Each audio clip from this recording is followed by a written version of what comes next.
C'est encore plus proche de chez nous, là, et donc il faut être prêt à le faire. Mais oui, si on veut avoir la paix, il faut la protéger. C'est pour ça qu'il faut s'armer, et c'est pour ça qu'il faut être dissuasif et crédible vis-à-vis parfois de nos adversaires, en leur disant si vous allez trop loin et que vous menacez mes intérêts, ma propre sécurité, alors je n'exclus pas d'intervenir. On est en train de nous expliquer qu'il est nécessaire de faire la guerre à la Russie, mais moi je veux qu'on m'explique pourquoi, en quoi elle menace la France. En quoi elle menace les intérêts vitaux de la France? En quoi le sort de l'Ukraine est-il vital pour la France? Si vous voulez arrêter les combats en Ukraine, cessez de fournir des armes. Ces combats prendront fin dans 2 mois au maximum. C'est tout, c'est la première chose. Vous avez imaginé que la Russie voulait attaquer l'OTAN.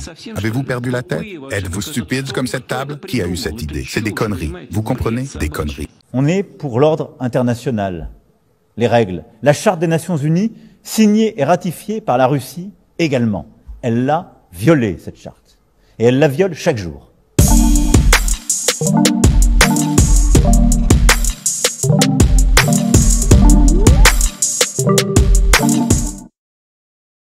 La Russie est grande comme 46 fois la France, à 2 fois la superficie des États-Unis d'Amérique, à 150 millions d'habitants. Il y avait des conditions qui ont été discutées entre les Russes et les Ukrainiens et qui ont été déchirées par Boris Johnson, ex-premier ministre britannique, qui a appelé Zelensky et qui a dit qu'on va gagner sur le champ de bataille. On voit le résultat. Et donc c'est une perte de 2 générations en Ukraine à cause de cette phrase de M. Johnson. Nous ne laisserons pas la Russie gagner. La France ne peut s'effacer devant ses responsabilités. Slava Ukraini. Réfléchissez, vous vous imaginez quoi? Que la Russie va nous envahir, traverser 6 pays pour venir envahir la France? Ça n'existe pas. Il y aura donc directement des frappes.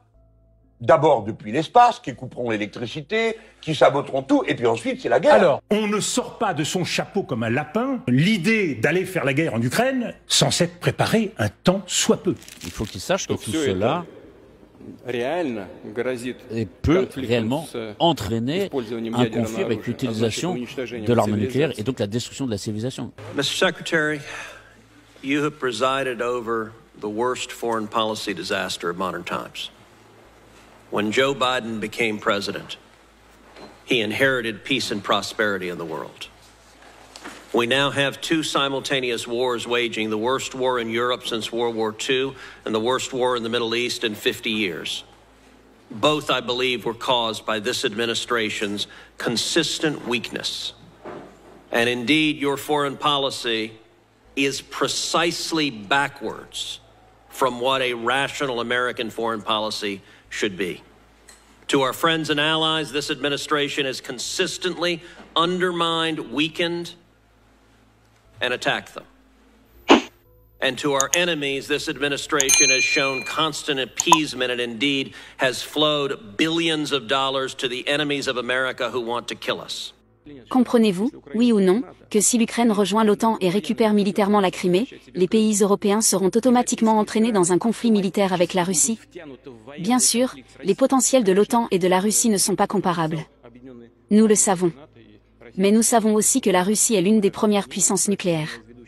Et, dans certaines de ses composantes modernes, voire, même, en avance sur beaucoup d'autres pays.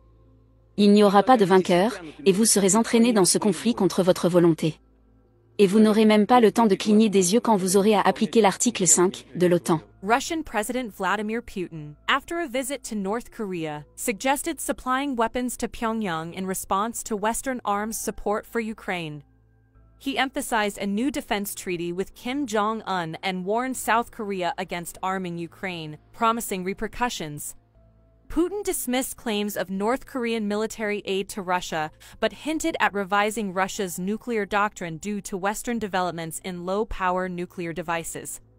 He reiterated the strength of Russia's nuclear arsenal and warned the West of global conflict risks if it deepens involvement in Ukraine. Je disais Montesquieu, il dit il faut condamner celui qui fait la guerre, mais il faut encore plus condamner celui qui a rendu la guerre inévitable. Quand on réunit les conditions d'un embrasement, il suffit parfois d'une petite étincelle pour mettre le feu aux poudres. Et c'est ça qui nous menace aujourd'hui. Parce qu'aujourd'hui, on a le sentiment, en écoutant la télévision, qu'on est au bord de la guerre. L'Europe, de tous les continents du monde, est le continent le plus brutal où il y a eu les guerres les plus sauvages. C'est pas l'Afrique, c'est pas l'Asie, c'est l'Europe. Notre continent est brutal. sauvages et peuvent verser dans la barbarie.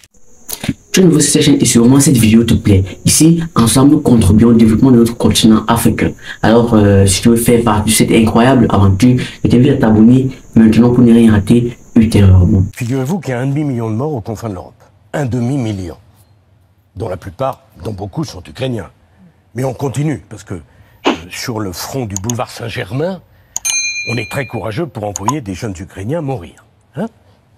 1,5 million. Et maintenant, l'étape supérieure, c'est l'envoi de troupes.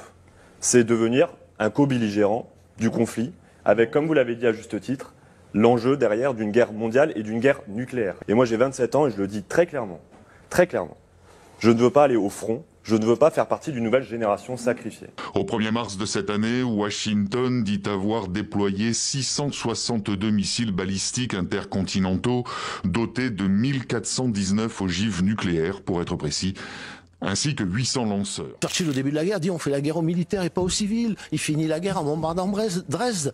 Entre 40 000... Combien de morts, Dresde? C'est 40 000 à 80 000 morts en une nuit. Entre 40 000 à 80 000, c'est pas... Brûlés vifs.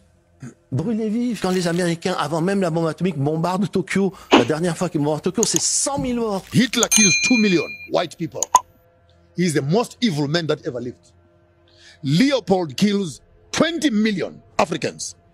He still does not appear on the list of the most wicked people that ever lived on the earth. Il est regrettable et inacceptable que l'Occident collectif continue de poursuivre des tendances hégémoniques qui violent de manière flagrante l'égalité souveraine des nations, la justice et l'équité telles qu'elles sont incarnées dans la Charte des Nations Unies. Tout le monde s'accorde à dire que l'unipolarité n'a pas sa place dans la politique mondiale moderne et les relations économiques internationales. Nous, occidentaux, nous avons confondu hégémonie et universalisme. Au prétexte que nous étions hégémoniques, nous avons dit nos valeurs sont universelles. Donc nous avons une position de surplomb vis-à-vis du monde entier, de l'Afrique en particulier, sauf que l'Afrique ne l'accepte plus.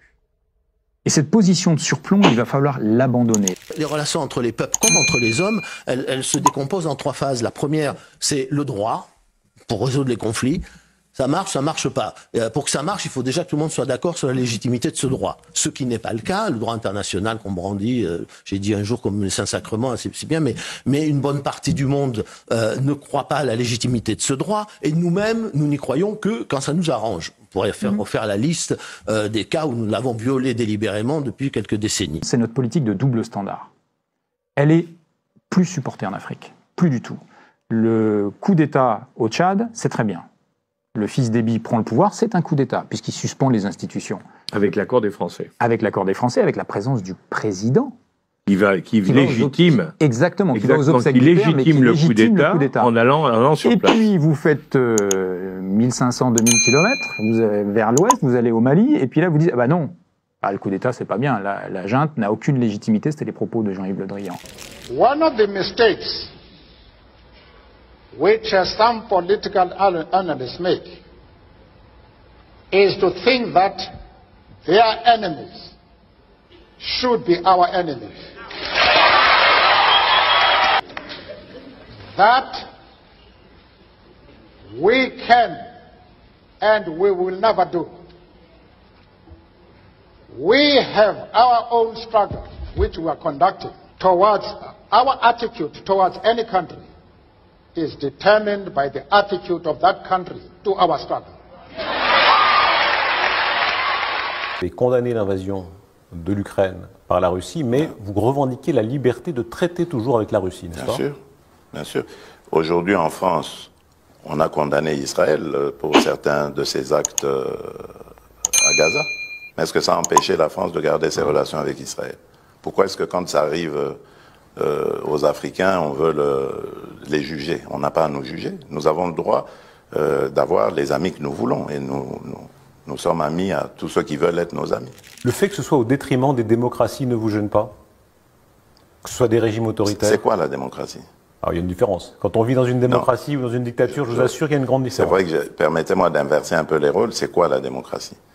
Je me suis rendu en Chine au mois de mai dernier, de l'année passée, et donc j'ai vu des Chinois à qui j'ai parlé en aparté, qui m'ont dit qu'ils étaient heureux de vivre dans leur pays et dans le système dans lequel ils sont. Qui suis-je pour aller juger ce système et dire qu'il n'est pas démocratique? C'est malheureux, ils sont déportés, arrêtés, torturés. S'il y a, voilà, voyez-vous ça? Non, je ne le sais pas, sincèrement. Oui, Tiananmen, mais c'est une manifestation comme toute autre. Il y en a eu ici. N'y a-t-il pas eu de manifestations à Paris qui ont causé des morts?